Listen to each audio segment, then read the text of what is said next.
Alright, I just got through sorting a bunch of my rocks that I brought up from my yard in Texas when I came up to Vermont. I just threw a bunch of stuff that was buried in my yard into some buckets, and I finally get around to sorting them. They look like this, mostly. You know, dirty. I don't know what's in them. I don't know if it's heat treat. Some of them look pretty interesting. I just kind of gathered some together that looked big enough to nap on video.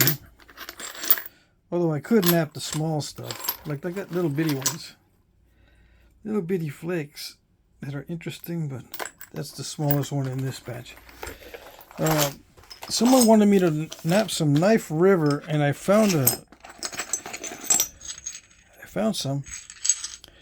But I don't know if it's heat treat. I don't know how the quality is. I think I'm going to sample these on this video. Yeah. Alright, so put those aside. This is some kind of eBay rock or something that I heated. I believe these are heated. I might try napping some of this stuff. It's kind of a conglomerate looking stuff. And then I found some fine-grained basalt. Yeah. Alright, so those look interesting. So I don't know if I'm going to nap the Knife River on video right now. I've been busy all day. I don't know if I want to take on something challenging right now. This is a challenge, so I'll wait until I've got more sleep. Yeah. Before I tackle that one. So let's see if there's something interesting in this batch.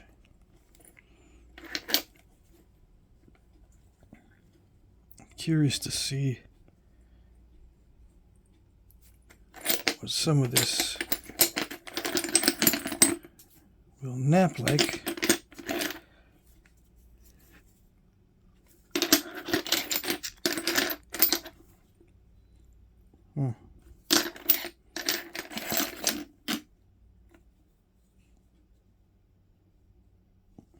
I don't want one that's too challenging right now, but I do want one with some colors in it. Something to break up the monotony. No telling how old this is. This little piece that I broke a long time ago.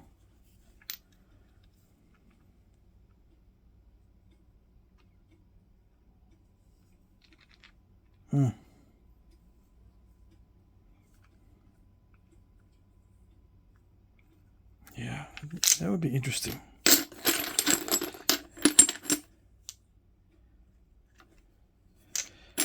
I don't know. I can't decide. Some of this stuff is kind of a greenish chert. Alright, so I'm going to sample at random these pieces. Okay? Yeah, because I'm feeling a little random right now. After this, I'm going straight to bed. Yeah. But this should upload pretty fast. Yep. So,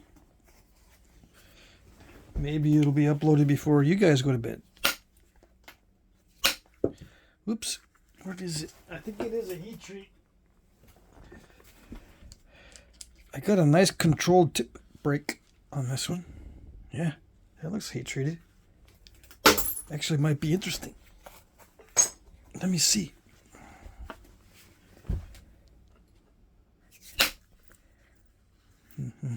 Is it translucent? Oh, yeah. I think we might have found one already.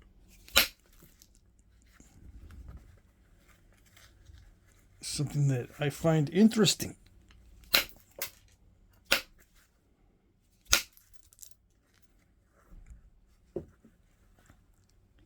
As long as it doesn't have defects in it, we should be in business.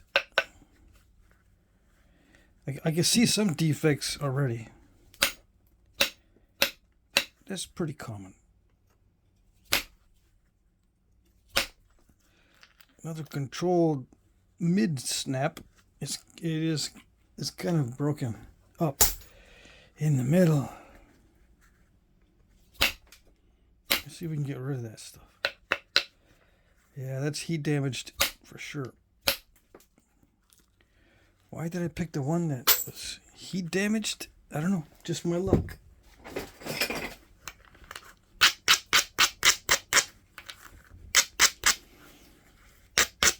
You might ask, well, how hot did you get it? And what kind of chert is it? I don't know, and I don't know. I just know if it naps. Yeah. That's all that matters. You can think you can know all these fancy names for the stone, but if it doesn't nap, it doesn't do you any good to know that.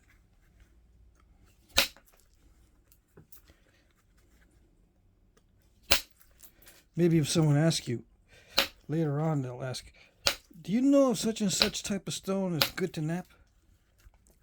And you'll say, well, in my experience, it was not that good. And then the same guy comes back, well, I tried some. I didn't tell you, but I tried some and it works good. So I'm surprised you said it doesn't work at all. Doesn't work good. Well, if you already knew the answer, why'd you ask me? I just wanted to see if you're smart. I've had conversations like that where they already knew the answer, but they wanted to ask me to see if I was smart or see if I was knowledgeable. Testing me. Yeah. But yeah, they already knew. They already knew that what they had napped good, but other people have said it doesn't nap well. Well, they must have just stumbled onto a good spot for that particular looking stone. And it might not even be the type that they think it is. Anyways, I've had so many conversations like that I don't even care about what it's called anymore. I just want to know if it naps. And I'll try heat treating, and I want to know if it works or not from the heat treating. Yeah. Sometimes I just stick it all in at the same time. Same time, same batch. Just heat it all. I don't know what's going to happen. And, oh well, maybe it's broken up in the past before. I'll just think, well, I'll try it again. Maybe it won't break up this time. Yeah. Maybe it'll be right. You never know. From that big piece, seemingly big piece, we got a little bitty one. Looks like this side looks pretty good, comparatively speaking. I don't know. If I feel like napping it to completion, then I'll keep on napping it. But I'm still deciding. Still got stuff in there that's not good. Now, I have seen artifacts that contain heat damage like this, but the nappers just napped regardless. They just napped it regardless, and there was still some broken up areas that you can tell they didn't really pay attention. They didn't care. In other words, they didn't care that it had some nasty spots from the heat treatment. They just kept on napping. Yep. And you can kind of tell the difference between damage from heat after the point was made and damage from heat before the point was made. You know, the projectile point or whatever, the knife or the blade or the scraper. If you see a nice pot lid, it usually means it was heat damaged after it was made. That's the easy one. This other stuff that's all crackly, it's harder to tell if it happened after or before it was made. So you can hardly tell there was a patch of damaged stone on there. Now it just looks like it's a little bit inconsistent. But this is part of how they used to make them. All right. The moral of the story is sometimes they would just continue to make them, continue with the process, even though they know it might be damaged from heat.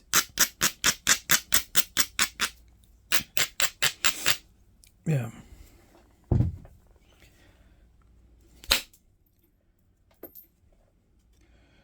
I'm thinking this probably still has some damaged areas from the heat, but I'm still going to nap it. Yeah. Because I like it. Yeah. I think it naps well. So I'm going to continue to nap it. I'm gonna continue. Yeah.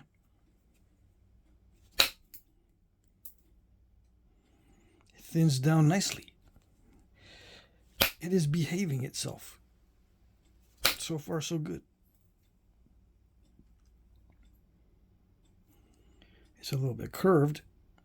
I gotta take the curve out.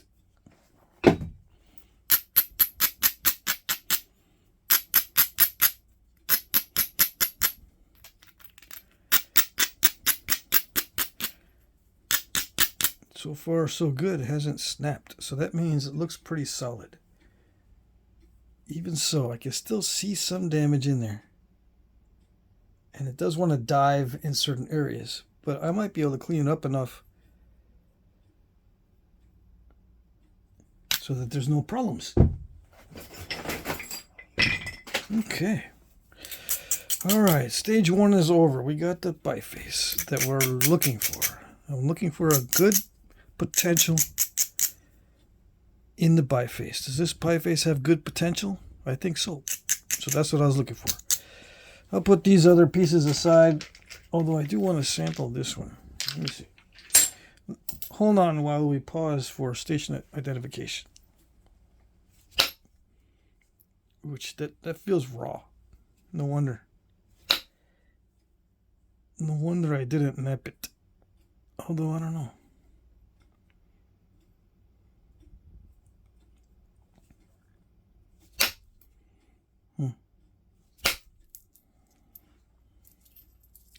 It feels like a very high grade raw. Yeah. All right. That's interesting. I like that one. Translucent. Kind of yellowish. All right. Kind of a yellowish. Almost a honey color or a beeswax colored chert. That's what it is. It's a beeswax chert.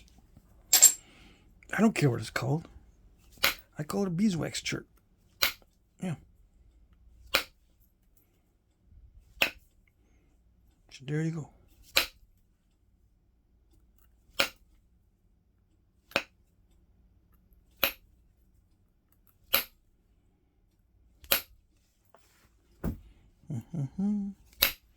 Have I watched any interesting videos lately? Is there anything good on the frontiers of YouTube? Anything exciting? Always something exciting. It may not be educational, though. I was watching some videos on people stopping criminals, just regular people stopping criminals from doing their thing. Yeah. Sometimes, there was some purse snatching videos. Some of these ladies get angry and start beating up the thief. Oh, yes. That does happen. And what's funny is sometimes the thief, in trying to escape, runs into something else, like a car in the road. They don't see the car coming because they're busy trying to get away from the crazy woman that they're trying to rob. And they'll smash into a car, or they'll encounter another bystander who doesn't want to let him go. And he'll get, the bystander will put his foot out and trip the thief. Yeah. And a bunch of people will gang up on him. That kind of thing. Those are not really like educational how-tos, but they're interesting and exciting. Yeah. I caught myself watching those today.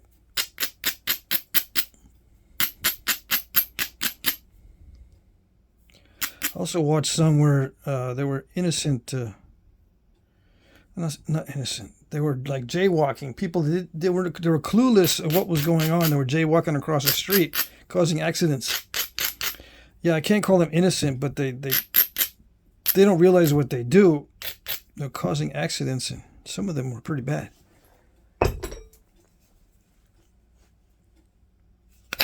These traffic cameras catch a lot of these accidents. Then they get posted and go viral on the internet. Yeah. On the interwebs.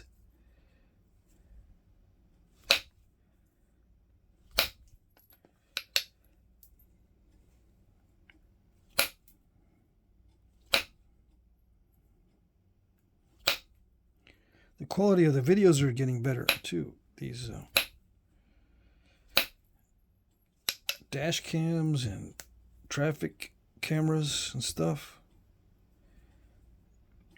Most of the time they're all grainy, but some of them are very good. I was surprised.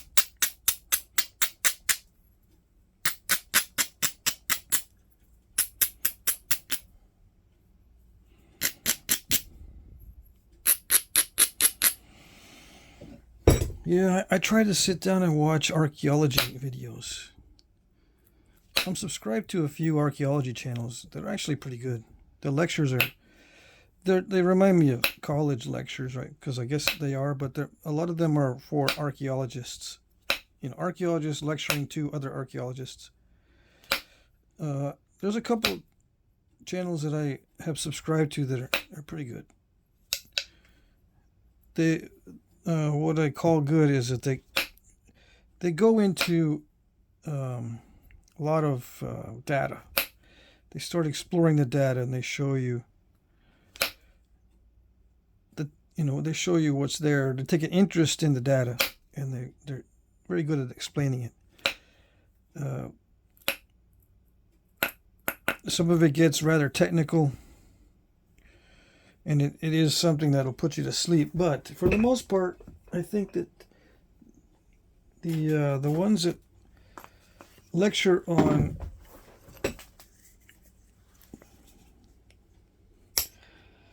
the data instead of the lifestyles, like some lectures will go over what the proposed lifestyle of these ancient peoples was like. Those, I don't know. But if they go into carbon dating and the difficulties in assessing how old these things are and what they have for data so far and the types, and they try to compare the types with other types and see if there's a cultural area, or what appears to be a material culture in a certain area. The material culture is the things that they make, not necessarily the language or other forms of art, but a specific lithic material culture in an area. They look at the different sites and see if there are similarities in the tools. So what they do is, to show us what they think are similar, they bring out all the data. And they look at, we got all these things that we're looking at, and they're this shape, and look, there's some that are this shape, and compared to something 4 kilometers away, they're this shape. And we got a bunch of this other stuff, and the pottery's kind of similar, or maybe not pottery, but the bone carving is kind of similar. There are carving bones in this little cultural area. Those are the kinds that I enjoy watching.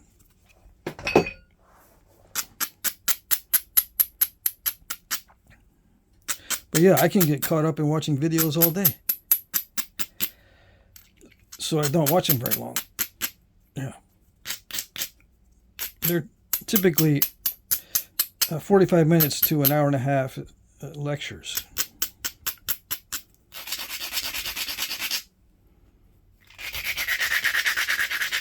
And of course, the farther back they go in time, the less they really can seem to the less they can seem to figure out who was making these. As far as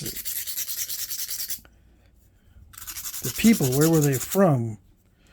Were they newcomers? Were they there for a while? Like, to try to figure out as much as they can from.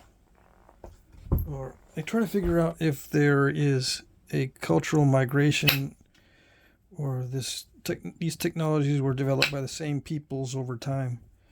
That's got to be hard. I mean, I don't know how to figure that out. There's so many unknowns. But they try. Oh, yeah.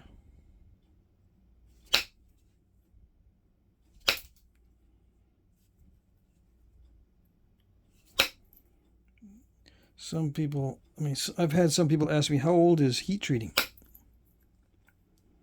Did they all know about it? Some people are surprised to find out that heat treating is older than the supposed first migrations into the North America. Yeah, heat treating is older than 20 or 30,000 years. They found evidence of heat treating in Africa that is 70,000 years old. Yeah, stuff that naps terribly unless you heat it. Then it naps good.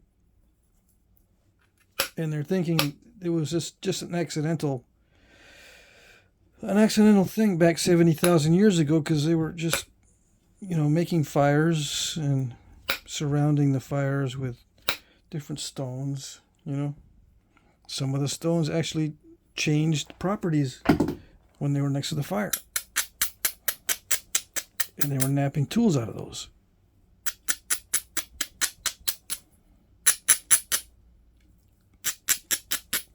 So it appears that, at least there's a possibility that the humans back then discovered heat treating by accident.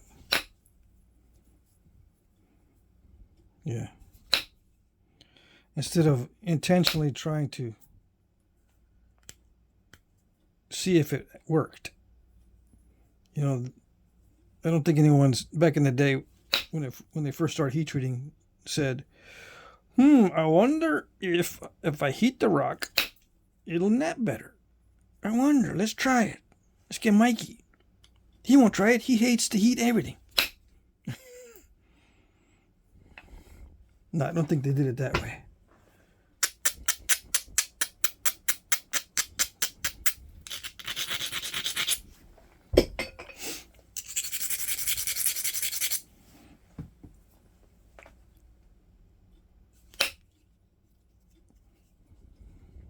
I'm trying to remember the type of stone that they were heat treating 70,000 years ago. There's let me think. It's an easy name to remember. I just don't remember. Anyways, even if I could remember the name of that stone they were heat treating, it wouldn't do us any good, because there's various varieties of it. Not all of it's good for heat treating.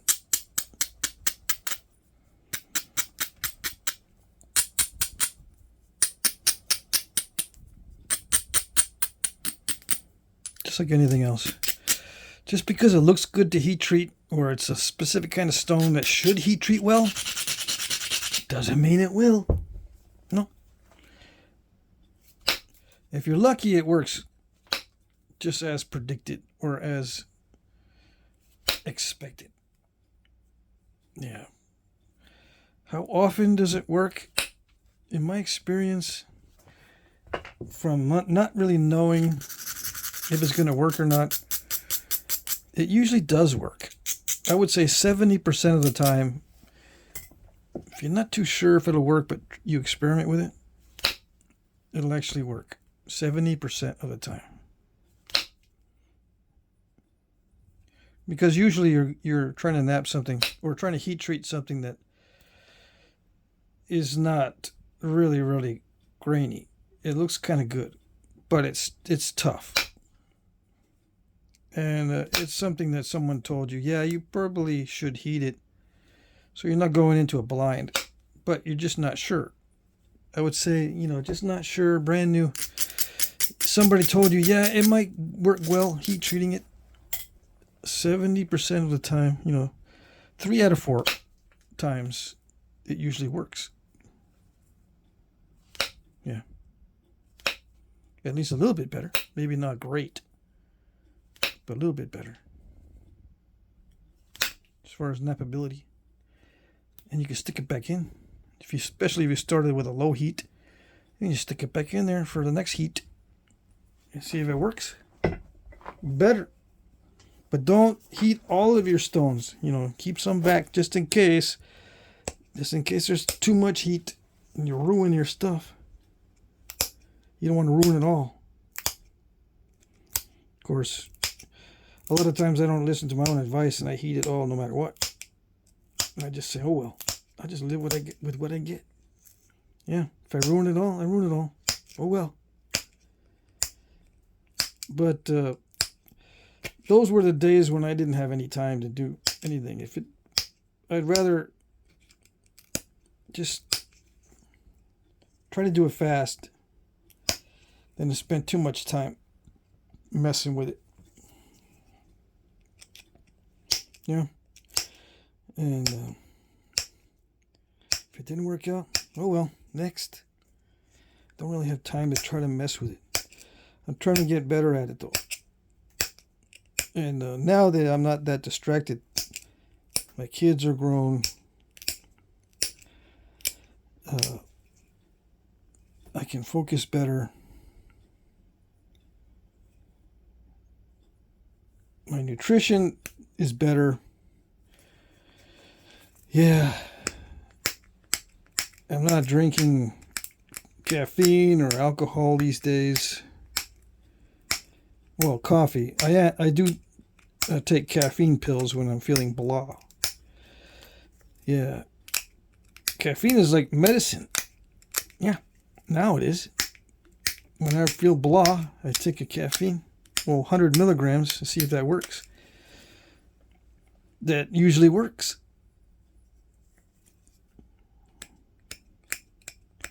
But anyway, yeah, my mind has better memory these days. Even though my memory is still pretty bad. It was really bad. It was so bad that it would take me a few seconds. What is his name? And it was a friend of mine. I'm looking right at him. I can't remember his name. Dang it. It was that bad. People, maybe not close friends, but acquaintances that I would see every year or so. I'd forget their names. It was ridiculous. Something was wrong. So I had like pre-diabetic symptoms. I had brain fog, memory loss, that kind of thing. Disorientation when driving. That was a big one.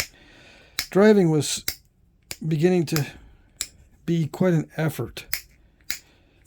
And I started to hate driving because it was such an effort to get somewhere. It was such a pain. Yeah, and it was because of brain fog and not being able to deal with stress well.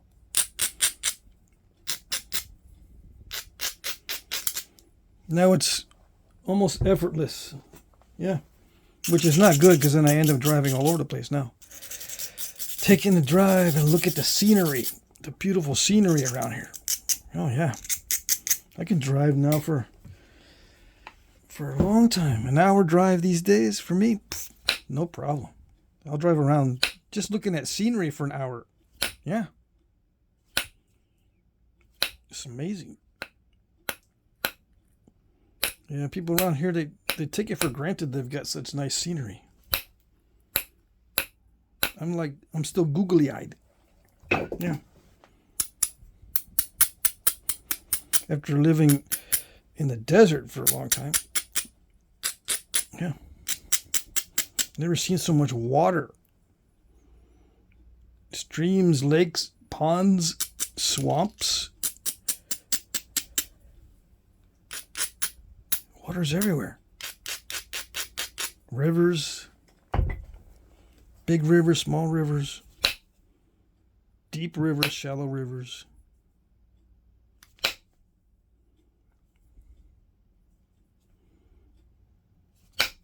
Fast moving, slow moving, all kinds of stuff. All right, so what am I doing? I'm messing it up is what I'm doing. I'm trying to thin the thin piece and it's not working that great. I'm getting distracted by images of my mind of all the rivers around here.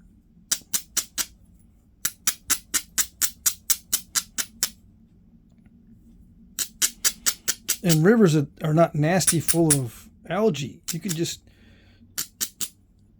stop and pull over and take a drink. Yeah. And they got springs. There's water coming out of the hills. Yeah, just bubbling right out. You can just stop. They've actually got places where you can stop and fill up your water jugs from a spring coming out the side of the hill. Yeah. And they put down like a concrete slab so you're not slipping in mud or anything. And there's this little fountain coming out like a... Sometimes they have a pipe with a little waterfall, but sometimes it's just right out of the rocks. And you can just fill up. Yeah, it's amazing. Like most of the places I've been to in Texas that have rivers, the algae is thick and it's nasty and it doesn't smell good. Nope. It's murky. The water's murky and full of algae and full of nasty stuff. There's no way you can drink it because you're gonna get those microorganisms all in you. Whatever. Yeah.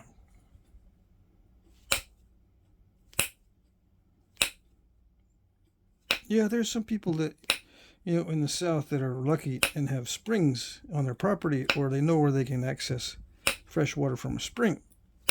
Then it's still good. But it's kind of rare.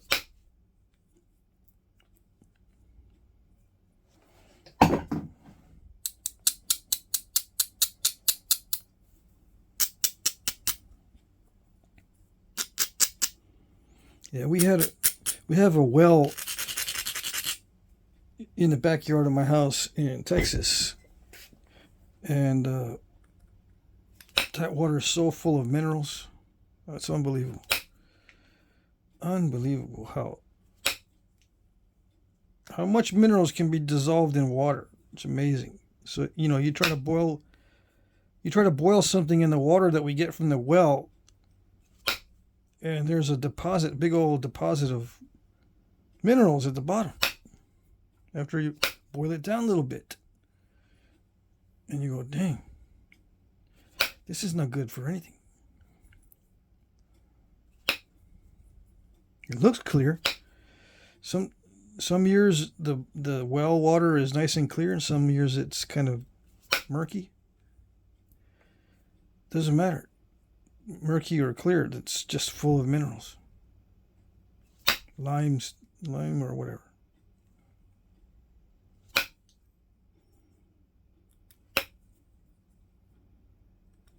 Yeah.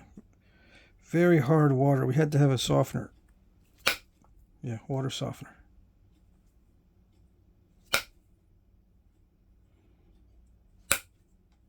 But not for the well. For the city water, we had to have a water softener. Around here, the city water, you can just drink from the tap. Yeah. I'm in Vermont. You can drink from the tap, and it actually tastes like good water. I mean, it has a little bit of a metallic taste. But that's what I grew up with. When I grew up in New Hampshire. Yeah, directly from the tap, it didn't taste that great, but it was better than other places I've lived. That's for sure. Anyways, I don't know how I get on these subjects. I'm just yapping about anything.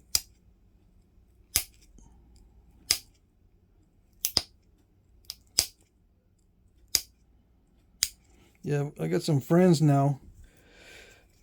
Yeah, I got some friends, and they brew beer. And they use tap water to brew the beer. I never heard of such a thing. Yeah. The water's so good here, you can just brew it, you know. You can use it for brewing beer. Don't need to filter it. It's got the right pH and it's got some of the right minerals. I learned that you have to add minerals to the water sometimes when you're brewing beer, or it's not going to taste right. It's going to taste nasty. So you got to have some kind of mineral mixed added to it. I said, man, that's... Now you're getting into the science in it. You're getting into chemistry. And they said, oh yeah, makes a big difference. So yeah, I'm getting together with those guys once a week or whenever they have time available. They'll brew a new batch for the month or whatever. They got it all up on a computer. They got an app or they got the software that'll help them analyze the brew. It's amazing. They take samples. They're all scientific. All they would need is a bunch of lab coats, and they would look like a bunch of lab nerds. Yeah. Yeah. And they would talk like a bunch of lab nerds too. You couldn't tell the difference between them and lab nerds if they had all white coats on. Lab coats. Yep.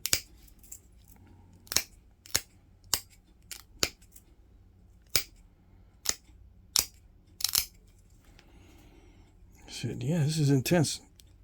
I'll sample it, but I can't drink too much of it because I just can't deal with it anymore. Nope.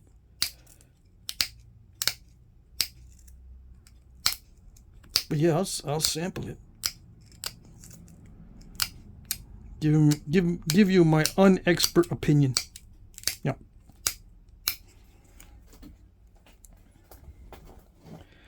Okay.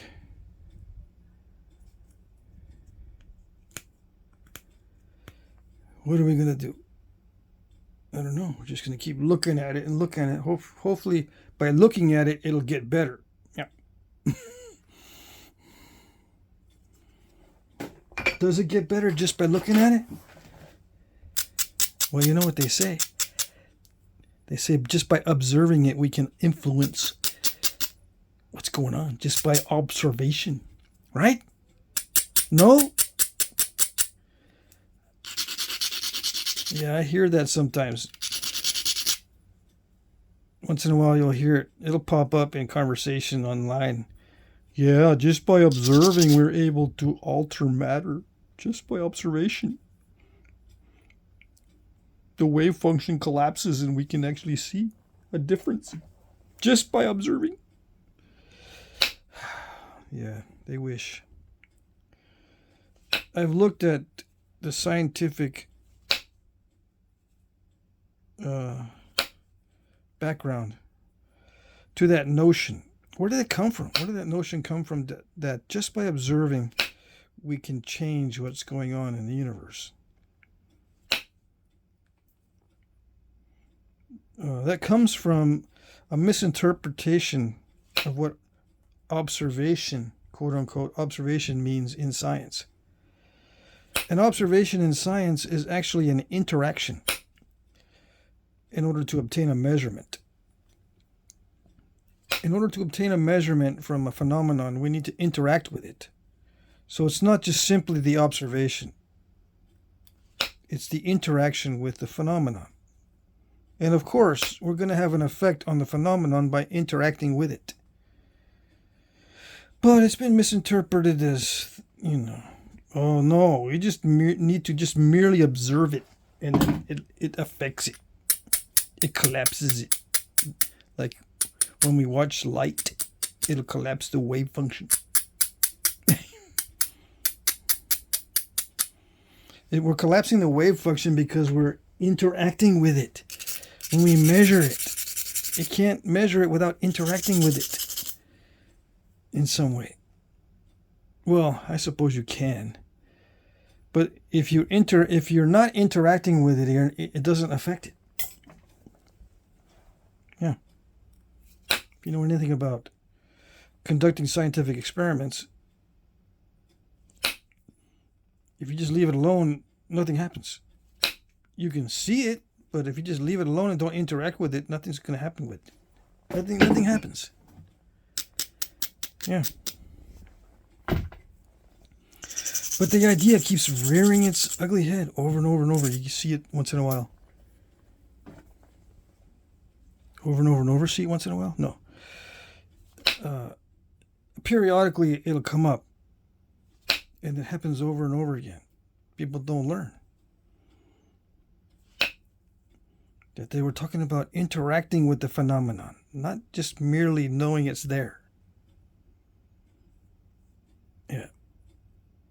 You'll change what it does because you're interacting with it. All right. Anyways.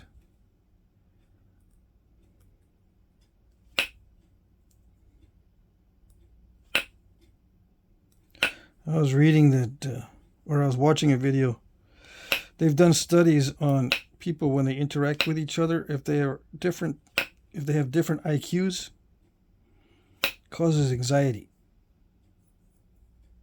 Yeah. If people are interacting with each other and let's say just one person that has a different IQ than the other person, they both get anxiety. Yeah. It's funny.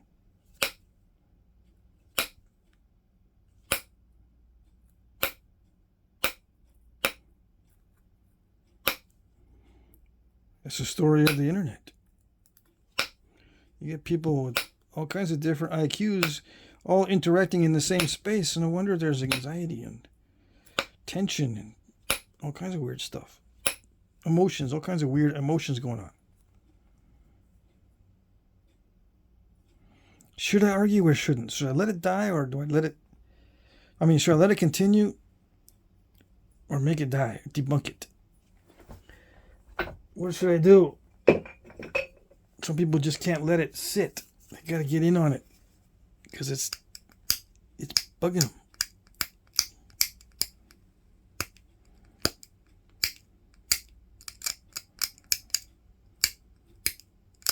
I know. I've been there. I don't interact very much online anymore. Unless it's in the comment section. Yeah. Comment sections are pretty cool.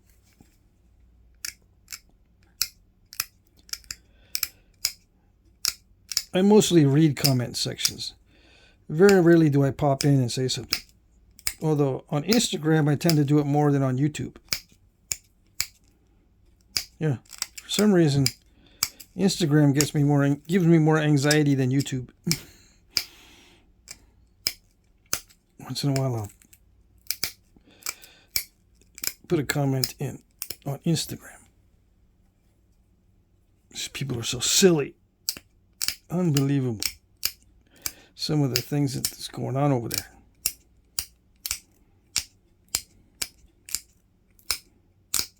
I used to read stuff that people were posting on Reddit. That was a big mistake. Because you think you're going to be there to learn, and this is what you end up learning. That the people who are there, old timers that have been there for a long time, the longer they've been on that, the less of a full deck they're playing with. Yeah. The longer they've been there, the more crazy they are. They're nutballs. Yeah. I ask some guys sometimes, how long you been on this for? Well, maybe 7 years or so. Can you imagine just talking about the same subject on the same forum for years and years and years? Maybe some of you guys are doing it. I'm not making fun of it. I'm just saying, man, it's... I don't know. I would grow weary. Yeah. Move on. or try something different. But that, you know, and then someone's going to say, well, you've been making YouTube videos for years and years. Why don't you move on? Oh, believe me, I've tried. Yeah. So I guess that, if you're just, you know, built for that sort of thing, you're just there. So yeah, maybe I'm crazy. One of the crazy denizens of YouTube.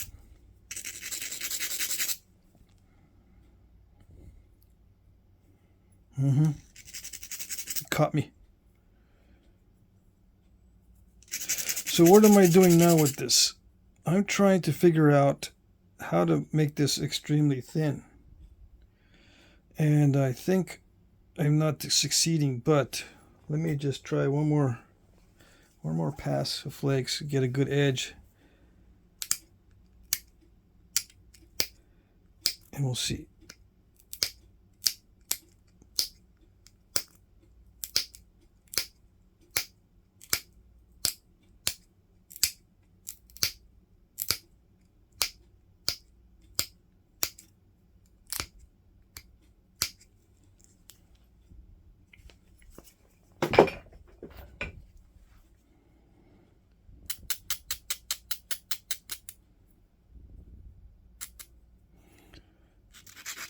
Well, one good thing about YouTube is I'm now getting some revenue from the videos. Yeah. Yeah, after YouTube started putting ads on my videos without my permission, I said, well, I'm going to get in on some of this revenue. So now it's not only I'm hooked by napping, but I'm hooked by revenue. Yeah.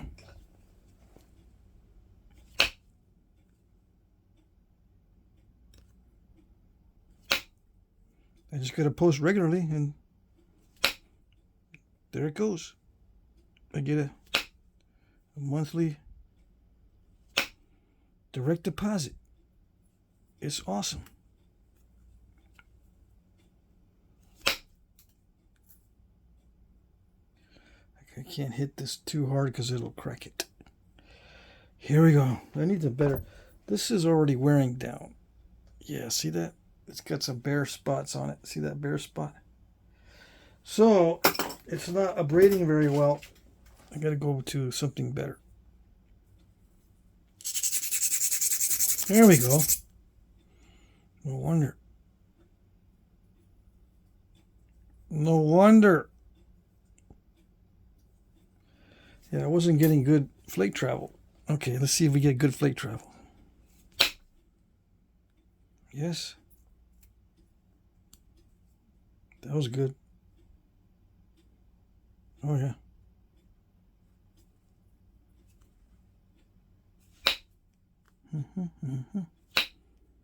How thin should I try to get it?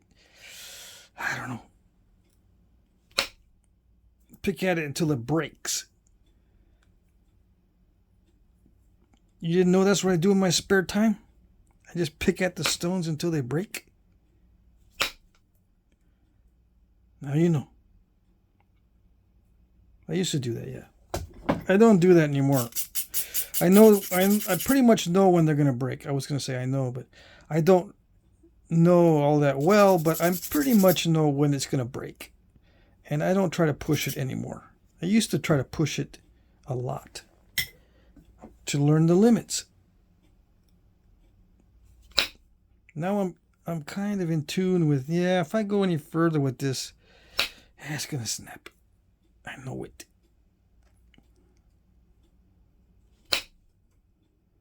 So I won't go any further. I'll say, that's it.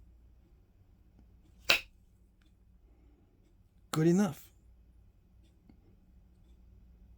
There's some, like there's inconsistencies. If it's a lump and it doesn't look like it'll flake in that area, I'll leave it.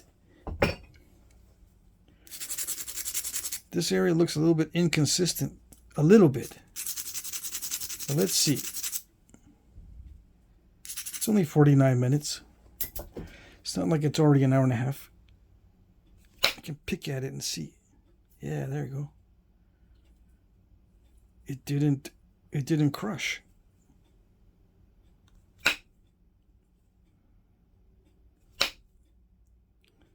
Dang it. See, even that thin of an edge and delicacy of the stone is still, see that piece of copper? That piece of copper on the edge, it's still eating the copper for lunch. Even this little bitty arrowhead. It's amazing. Okay, let's try the pressure. There we go.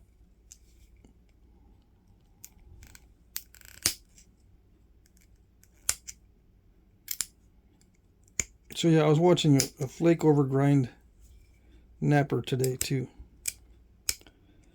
And he was using aggressive pressure. There's two types of pressure as far as I'm concerned, right? There is aggressive, which means you just quickly snap a flake off, and then there's passive, where you wait. It'll remove by itself. You just keep increasing the pressure, increasing, and then it'll snap by itself. That's passive. When you don't know exactly when the flake's going to come off. Aggressive is just push the flake off. No delay. Whatever happens, happens. That's aggressive pressure. So passive, you push until it snaps a flake off on its own. Like this. Like what I'm doing now. Keep increasing the pressure, and it'll snap off a flake. Or you can just go in like when I do the trimming. That's aggressive pressure.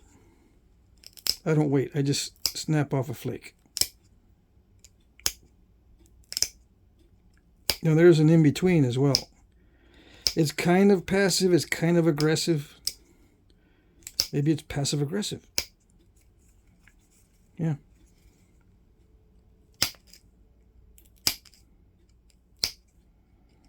What's the difference? Passive flakes, I find it's easier to get more consistent flakes if you're passive, which means they'll look a lot alike. Then one flake will look like the next one with passive pressure. With aggressive, it's not as predictable, in my opinion. Although the fog napper I was watching was getting very predictable results with the aggressive pressure. So it's not a rule of thumb. It's just something that I observed, that with me, I can get more consistent results if I use passive.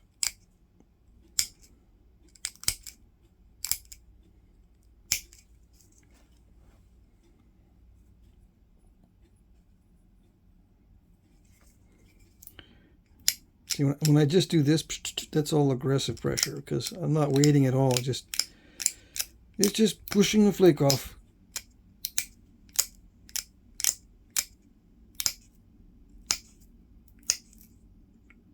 Yeah, in case you didn't know. And somebody might ask, is there passive and aggressive percussion? Is it? Is there like passive percussion? That's a very good question. When you use indirect percussion, you can soften the blow to where it's not immediately shocking the piece. How do you do that? You use either a mallet or a tool handle or both that are kind of squishy. So if someone were to ask me, is there such thing as passive pressure? I would say, well, kind of yes. Not passive pressure. Passive percussion. I would say, yeah. If the tools, when you make contact, if it's kind of squishy,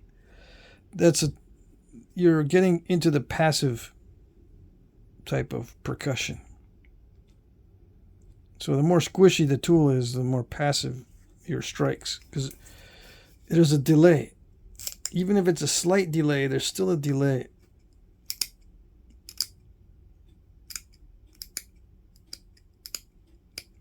That's the best way I can describe it. Now, does it work well like passive pressure? Does passive percussion work well? It does with some materials. Yeah. I won't say with everything. Sometimes some materials actually knap better if you use a much softer than normal percussor. Now, I don't have very much luck with it. I don't know if it's because I'm impatient, but I have much better luck with hard hammer instead of soft hammer. So passive is more of a soft hammer approach, or squishy hammer. Some archaeologists call soft hammer, or they label some things as soft hammer when it's actually really not that soft. So I'd rather say squishy. What is squishy? Well, wood is very squishy. And soft antler is squishy. What is soft antler? You'll know it when you use it. Some antler is really tough and some isn't. If you're using antler that's not really hard and dense, but kind of crumbly and pithy in comparison, then that's a soft hammer. When it's crumbly and squishy, or whatever. I shouldn't say squishy. I'm trying to describe what squishy means. Anyway, I'm trying to think on the fly here because I haven't really discussed it. Because mostly what I use is hard materials, hard percussors, hard pressure, flakers. Everything is hard. The way I knap. I prefer to use the hard hammer stones and the hard tool tips for pressure. I even use stone for pressure sometimes, and that's the hardest you can get. Yeah.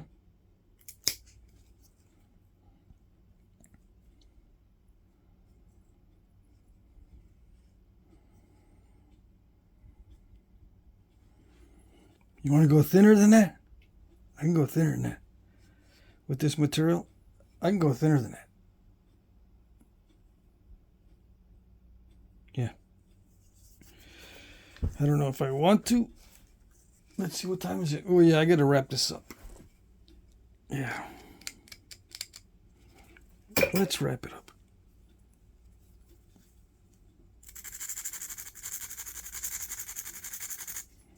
Is it good? Is it translucent? Yeah, that one flake I took off earlier looked more translucent than this. Yeah. There's no way I'm going to try to get it thinner to get more translucent. Nope.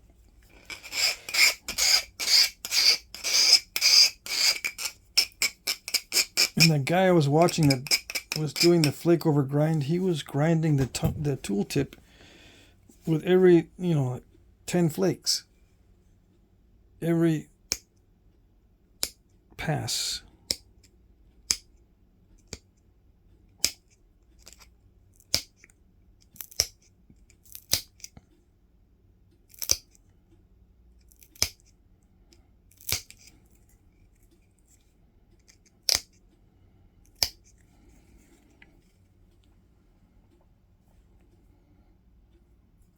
Yeah, I could pick on this all day. I'm actually enjoying it.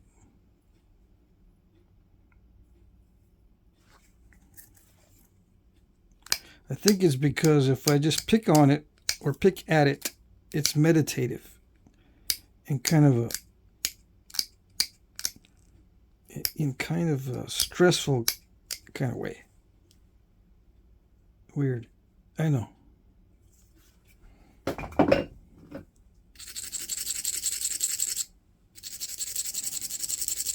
But you can get into a zone where it's actually kind of stressful, but you're in the zone, so it's all right.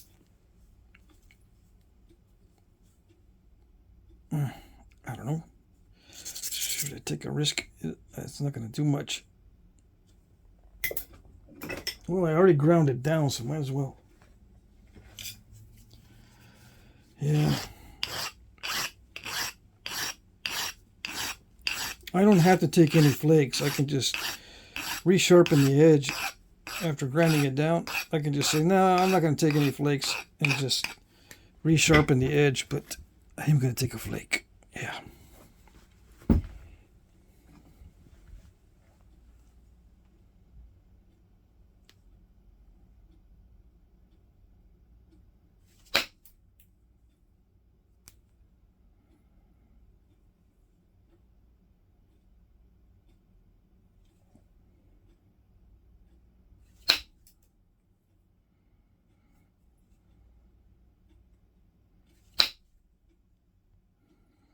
There. That was the area that looked lumpy to me.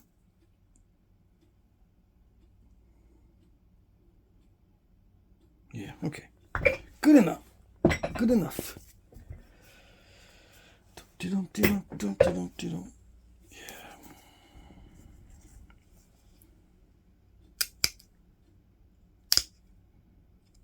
Oh, I know what I'm going to do. Let's get the good glasses on. The 3s. Because I've been using my weakest. Yeah, let's get the good ones. Get the scrunch over. Yeah. Now I can see. Oops. I can see, but it's weird because I gotta adjust. I gotta adjust the pressure.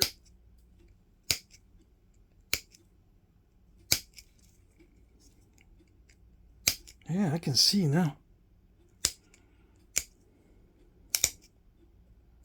Silly rabbit.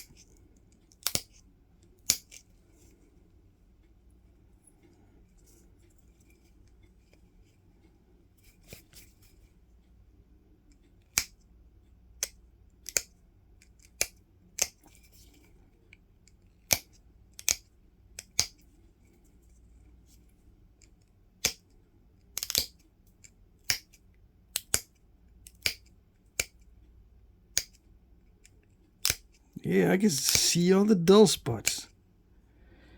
Excellent. Not that the dull spots are excellent, but now I can see.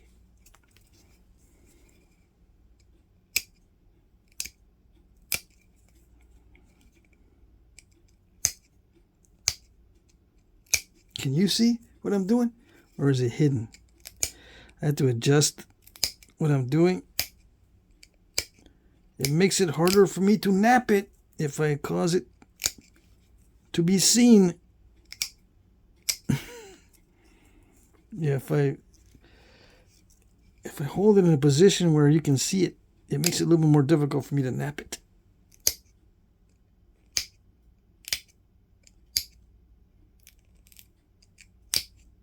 Yeah.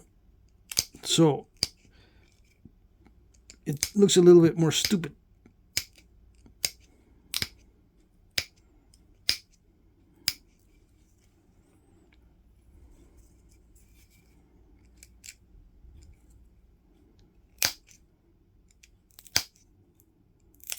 Yeah.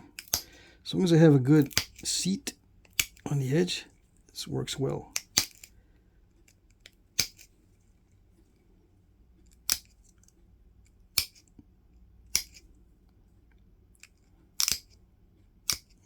Sometimes when I sharpen it like this, the edge gets too thin and everything starts to crush. See, I get crunch and munch. All right, so yeah, stop messing with that, and let's put some notches in. What time? Let's see, what time is it?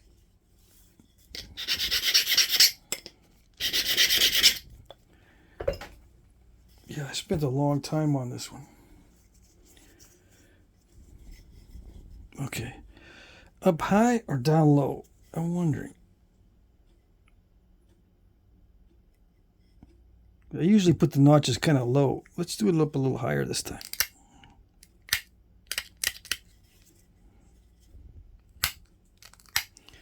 Yeah, I need that more narrow.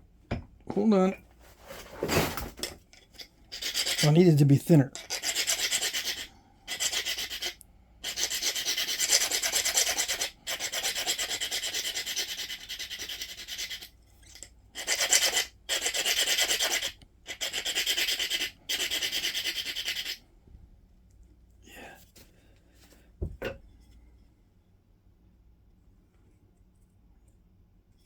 I need, if I want to do a narrow entry, well, I don't want to, but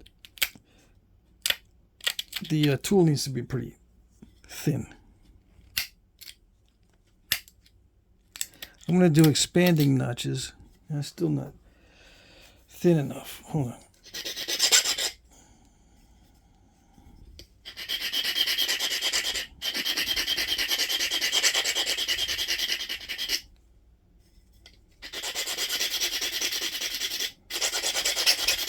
If you notice, I'm using the rounded side because I wanted to scoop it out a little bit.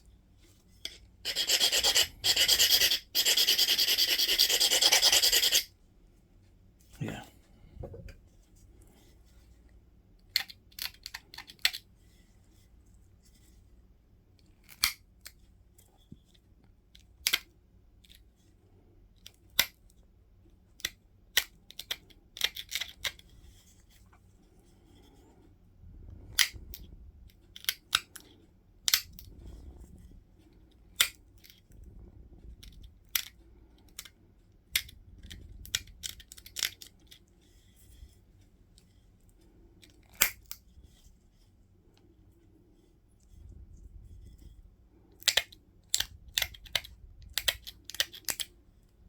Oops.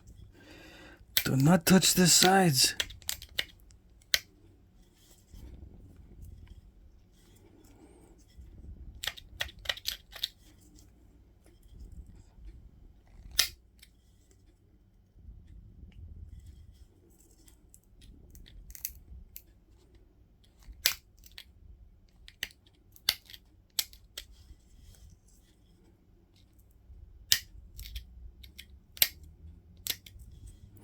Yeah, the notcher is still not thin enough, but oh well, I'll just work with what I got. See, I'm touching the sides of the notch. Don't worry. It doesn't bug me that much.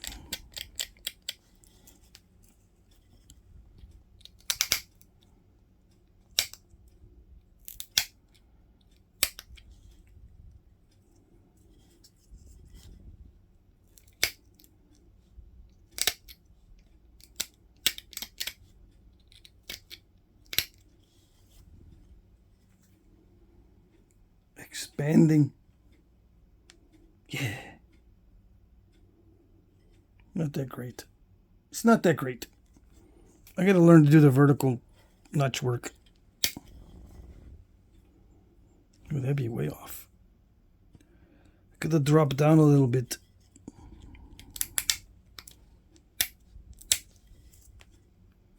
Yes? I don't know.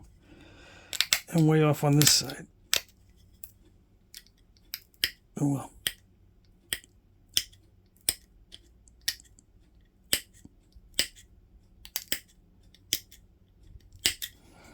Yeah, the real ones are perfectly symmetrical, right? No. That's not right. So it's okay.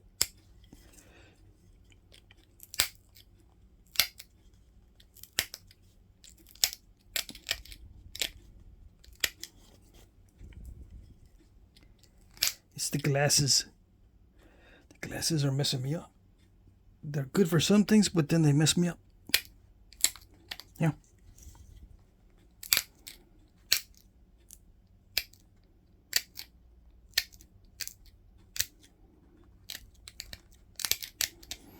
Feels crunchy. Let's hope it's not. Alrighty.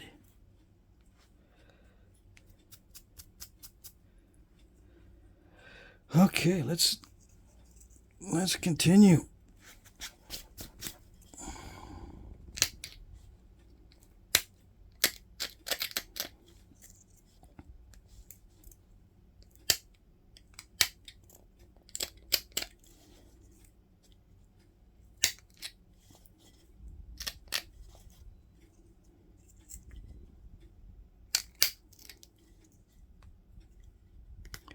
Gotta be careful I don't snap it across the notches. If I start adding too much pressure, I gotta back off. If it stalls, it stalls. How do I know if I'm adding too much pressure? If it just feels like I'm really digging in, I gotta stop. There's a diving flake or something in there. Right there. I gotta be careful because if I push too hard on the notches, one possibility is it could join up with another crack and take the whole ear off. That kind of thing.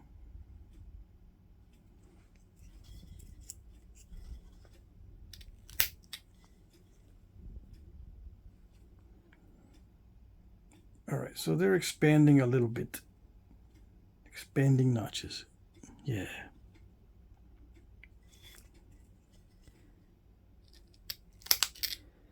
I keep hitting the sides of the notch, so I'm working against myself a little bit.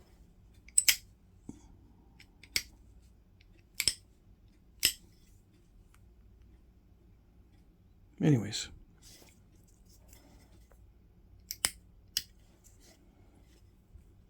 Should we put a notch in the middle? Sure, why not?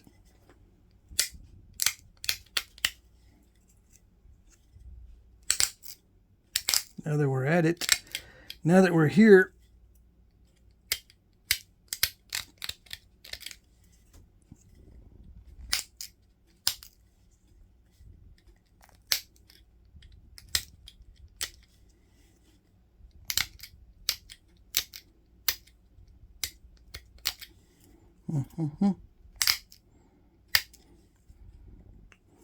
Is it good? Is it a nail biter yet?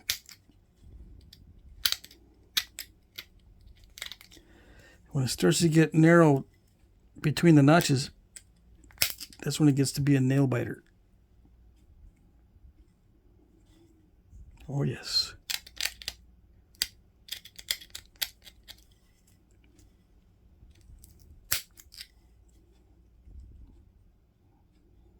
Risky. Those pop outs are risky.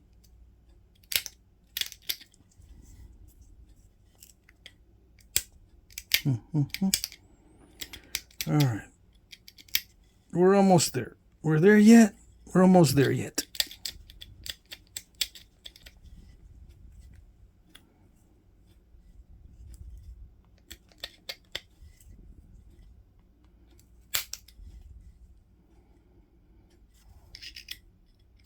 There, I wanted to get that. I wanted to get the little step fracture right in the middle there. Almost got it all. Oh yeah, I found out what can erase the metal marks. Someone gave me the chemical name of it, and I wrote it down. I can't remember it, but it's written down. I'm going to order some. Yeah. And you just wipe it on there. I think it's used for cleaning metals. Anyway, I got some. I mean, I got the name of it, so I'm going to go get some. See if that chemical works to remove the metal marks without making the stone look funny. Who knows what effect it'll have on some of the stone.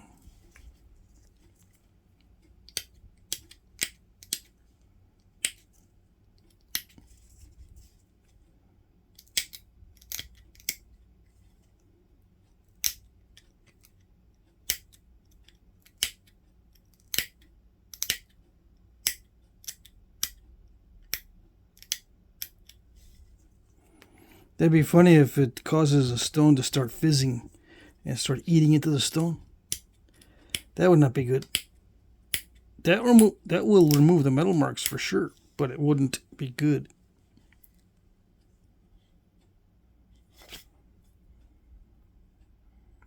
Do I put a twist in the tip? Do I leave it? Yes, I leave it. Twisty tip. More notches? I don't know. Hour and 15 minutes?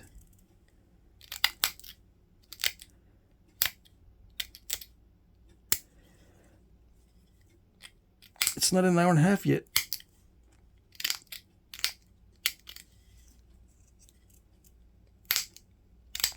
Is an hour and a half the magic number? Maybe.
So yeah, I'm just crunching in the notches.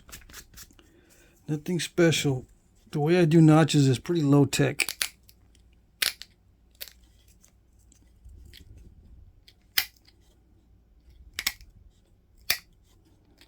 I'm just gotta be careful not to hit the sides. That's it. Just gotta be careful not to hit the sides of the notch. You gotta hold the pressure flaker firmly. Firmly grasp it.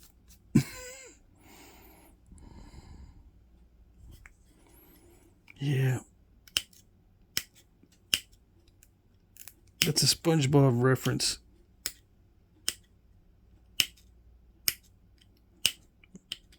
When you go jellyfishing, you gotta hold the net very firmly. You have to firmly grasp it.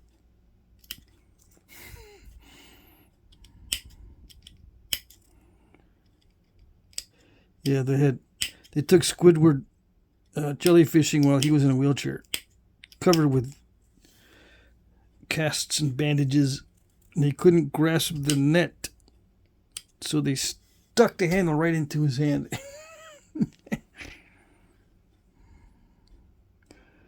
Yeah, that's so funny. It's so funny what we think is funny.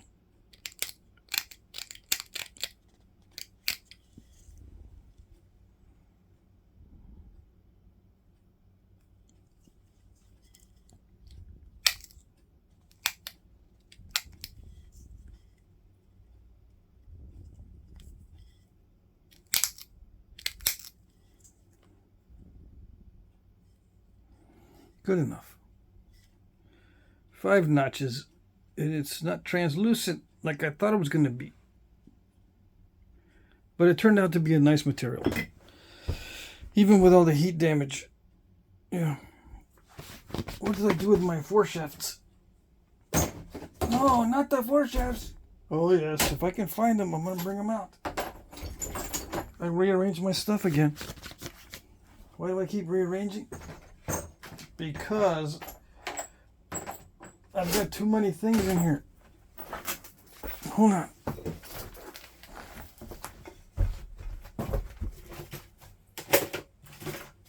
Where is it? There it is. I got it. If I don't trip over something, we're doing good. We got it. I'm almost tripped on my file. All right, so here we go. Which one is it that's we're gonna use with this nice Arrowhead? Oh yeah, perfect. This is pretty loose, but it's perfect. Now, would I wrap sinew up in the upper notches? No, just the lower notches. That's it. And maybe not even. Just put glue. Who knows, maybe the notches were not for wrapping, but for some kind of cultural significance. You don't know. I don't know.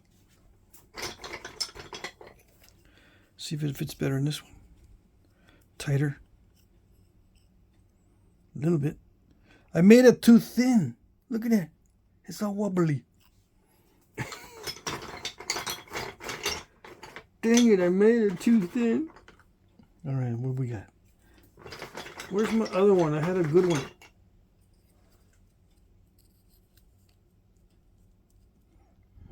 Yes. It's too wobbly still. But anyway, that would look good. Yeah. What is that notch in the middle for? What is the base notch for? Does it serve any purpose? Can I cut the bottom of the notch to be like a V on the inside that fits right in that little notch? Well, it's not going to fit right, because what's going to happen is if it's a V shape, let me see if I can figure if I can show you, because it's a misconception. Okay, let's say it's a V shape at the bottom of the, right in here. It's going to do this. All right? And what happens when it does that? It's going to break off these little sides of the notch. I mean, it's going to hold, it might hold it in place from going back and forth, but it's going to crack those little ends. But if it's flat against the bottom, if the bottom is flat, it rests nicely. And that little space is for glue, to increase the amount of glue and the surface area that the glue is touching. That's what I think it's for. And I've changed my mind because I didn't think it was for glue in the past. I figured that since they did it that way with the lateral dart points, it carries over to the arrow points and it has no real use. It's just one of those anti-patterns. Something that doesn't really work that great, but they still do it. But I'm thinking now that it is for more surface area for glue. Because this seat at the bottom of the notch, that seat is much better than that seat. Can you see the difference? The bottom of the notch is flat. See how it rests on that flat? Pretty securely. But if you do this, it's going to crunch the sides of that notch. All right? How do I know? I don't know. Maybe I've tried it. Maybe. Have I seen these wrapped before? Yeah, I've seen dry prong arrowheads that have extra notches. You know, sometimes they don't even have one on the other side. They just have one here, or maybe two on one side and nothing on the other, above the wrapping. And yeah, they wrap these down here. These two notches are for wrapping, and these other notches are for decoration, apparently. So same with this one. The way I would wrap this is just use the lower notches, crisscross, and then leave the upper notches by themselves. Now some guys might get fancy and make a really deep notch, like this one's a deeper notch, and use those upper notches and wrap a bunch of wraps and a bunch of cross hatching. I guess it doesn't matter. You can probably make it even deeper than that and go that far. Yeah. And use all the notches. You never know. Who knows? I don't know. I just guess. And I just try to make them fancy stuff. Yeah. Fancy. I would use something fancy like this. Perfect. All right.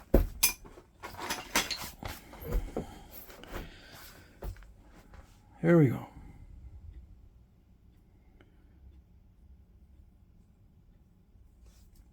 Good enough. Let's see, how is it going to show up? I got myself a thumbnail maker. So now I can make thumbnails. So I can make a before and after. I don't have any wrapping, so. All right, never mind. Yeah, just take a picture like that. All right. Okay, good enough. That's it.